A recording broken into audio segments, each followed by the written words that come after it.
नमस्कार. 28 जानेवारी अत्यंत दुःखद घटना आपल्याला सकाळीच आपल्या कानी पडली. राज्याचे उपमुख्यमंत्री अजित पवार यांचं अपघाती निधन झालं.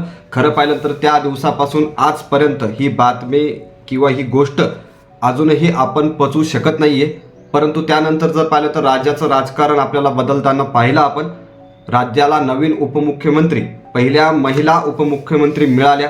सुनेत्रा पवार यांनी शपथ घेतली उपमुख्यमंत्री पदाची आणि त्यामध्ये सुद्धा भरपूर काही गोष्टी आपल्याला बघण्यास मिळाल्या. शरद पवार किंवा सुप्रिया सुळे या हजर नव्हत्या या शपथविधीमध्ये, आपल्याला हजर तिथे दिसल्या नाही. भरपूर काही राजकारण घडताना आपल्याला तिथं दिसलं. नक्कीच त्यावर सुद्धा चर्चा करूया.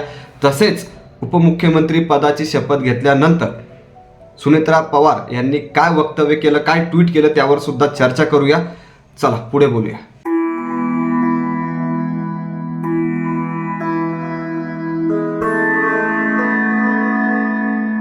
तर काल उपमुख्यमंत्री पदाची शपथ ही सुनेत्रा पवार यांनी घेतली. भरपूर काही राजकारण घडताना काल संपूर्ण गोष्टी आपण बघितल्या. विविध बातम्या घडताना, विविध गोष्टी घडताना आपण बघत होतो.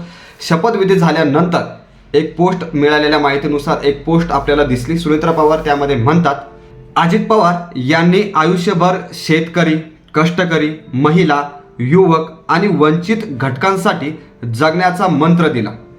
आज त्यांच्या विचारांचा वारसा पुढे नेत शिवशाहू फुले आंबेडकर यांच्या विचारांवर निष्ठा ठेवून कर्तव्य भावनेने उपमुख्यमंत्री पदाची जबाबदारी स्वीकारताना मन अक्षरशः भरून येत आहे.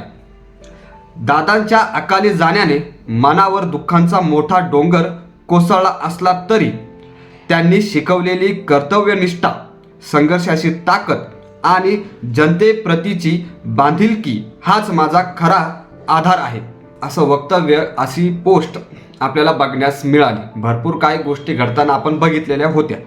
आता जर आपण बघितलं तर सुनेत्रा पवार यांची कारकिर्दी सुद्धा आपण अगदी थोडक्यात बघूया. तर सध्या जर आपण बघितलं तर ते राज्यसभेच्या खासदार होत्या आणि राजीनामा त्यांनी दिला. मिळालेल्या माहितीनुसार राजीनामा दिलेला आहे. पुढे जर बघितलं तर बारामती टेक्स्टाईल कंपनीच्या त्या अध्यक्षा आहेत. बारामती टेक्स्टाईल कंपनीच्या त्या अध्यक्षा आहेत. पुढे जर आपण बघितलं तर महिला बचत गटाच्या माध्यमातून त्यांनी फार मोठे कामं केलेली आहेत. मग जर आपण बघितलं तर महिला गटाचं जे बचत गट असतो त्याच्यामध्ये विविध कामं त्या माध्यमातून त्यांनी केलेली आहेत. पुढे जर बघितलं तर बारामतीत शेती समाजकारणात त्यांचं अत्यंत चांगलं मोठं योगदान सुद्धा आहे. तर ही काही थोडक्यात कारकिर्दी बघितली आपण. तर नक्कीच अजित पवार यांच्या निधनानंतर खरं पाहिलं तर हे दुःख अजूनही पचत नाही आहे. फार अवघड आहे ही गोष्ट. आणि त्यानंतर राज्यात भरपूर काही गोष्टी घडताना बघितलं.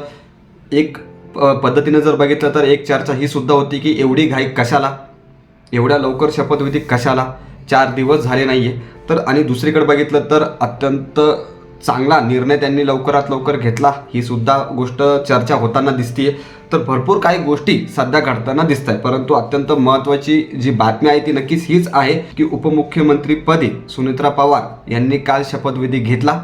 परंतु एक गोष्ट फार हायलाईट झाली, आपण ते बघितलेलं आहे. विविध व्हिडिओ समोर येत आहेत.